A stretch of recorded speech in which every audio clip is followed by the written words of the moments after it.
Well, it's first of all an annual routine where we organize the Vice Chancellor's Cup, where all the faculties compete, among themselves.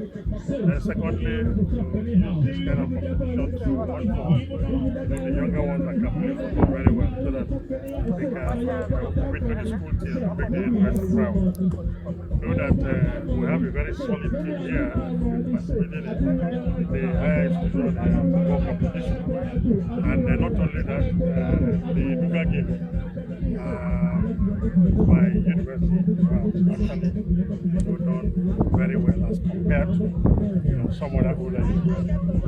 You recall that in the last Nuga game held in the University of Lagos, we have placed 7th medal team ahead of so many other higher institutions.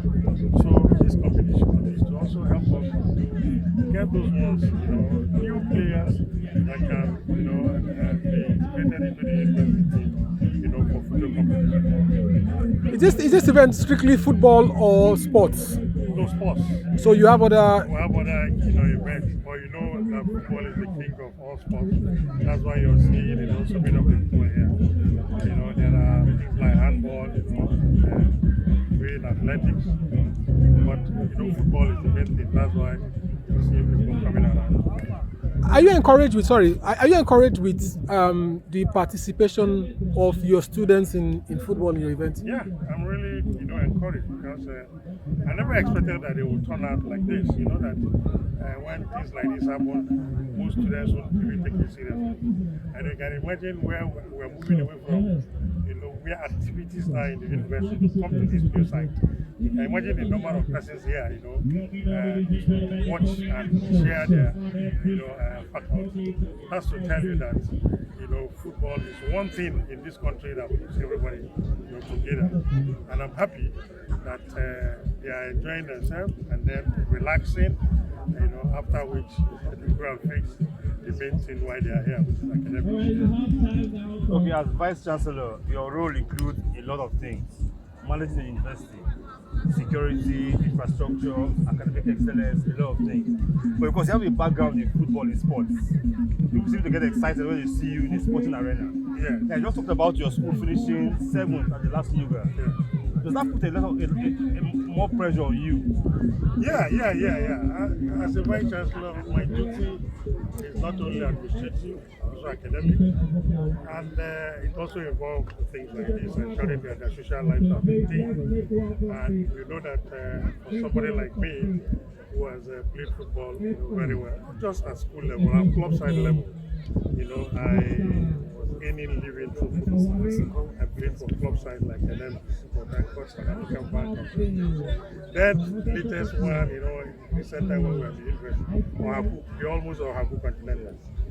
So I was a very strong and reliable goalkeeper. So seeing my students do this, they put a lot of pressure on me to see how I can provide the facilities and the fund that will make them, participate in university games, to win, not just participate, but to win, trophy for us. Okay, obviously as Vice Chancellor, some have come and gone, you will come and go. It's still early years for you, but how do you love to be remembered best when your time is gone? Well, it's obvious that whatever things that will be as legacy will speak for us. For me, first of all, it's academic excellence. Apart from the fact that I was very grateful, I also, graduated best in my period. In short, in the master's degree, I had distinction. So it's to ensure that the students don't only participate in sports to make themselves popular and gain some level of social status, but to ensure that they excel in the academic endeavor. And to also ensure that I make the football thing here something that people will envy. I recall that when I was in Uniport, people envy us. China, then that if Uniport is coming out to play, most universities will panic. So I want to encourage the students to build themselves to that level. If anytime they appear in competition, other universities compete. And then secondly, apart from infrastructure, it's to ensure that our students will compete very well, very, very well, among other, students when they graduate larger society. Thank you very much. All right, sir. Sorry, sir. We heard about WAF list. So please, and there are rumors that they are pardoning them and some other things. We want to hear from you. What is the remedy for those that their name are in WAF list? Well, it is obvious that the university policy is clear that when we admit you as a year one student, at the end of the section, compute your results. If you're not able to make a CGPA of 1.5, you're put under probation. And in the second year, if not, you're not able, to make up to that 1.5, you're advised to withdraw.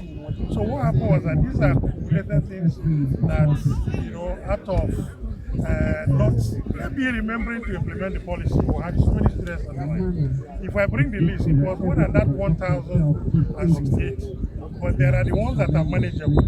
We look at the level of failure, the number of courses they are owing. If they stay 1 or 2 years, they can remedy. But these ones will have to go. If you like, give them 70 in all the courses they are doing. Some of them are owing 35 courses. Some are owing over 20 courses. So how will you keep such students in this? Tell them to go. That is the normal, it's academic policy, And our regulatory body, the National University Commission, has scrapped third class, has scrapped past.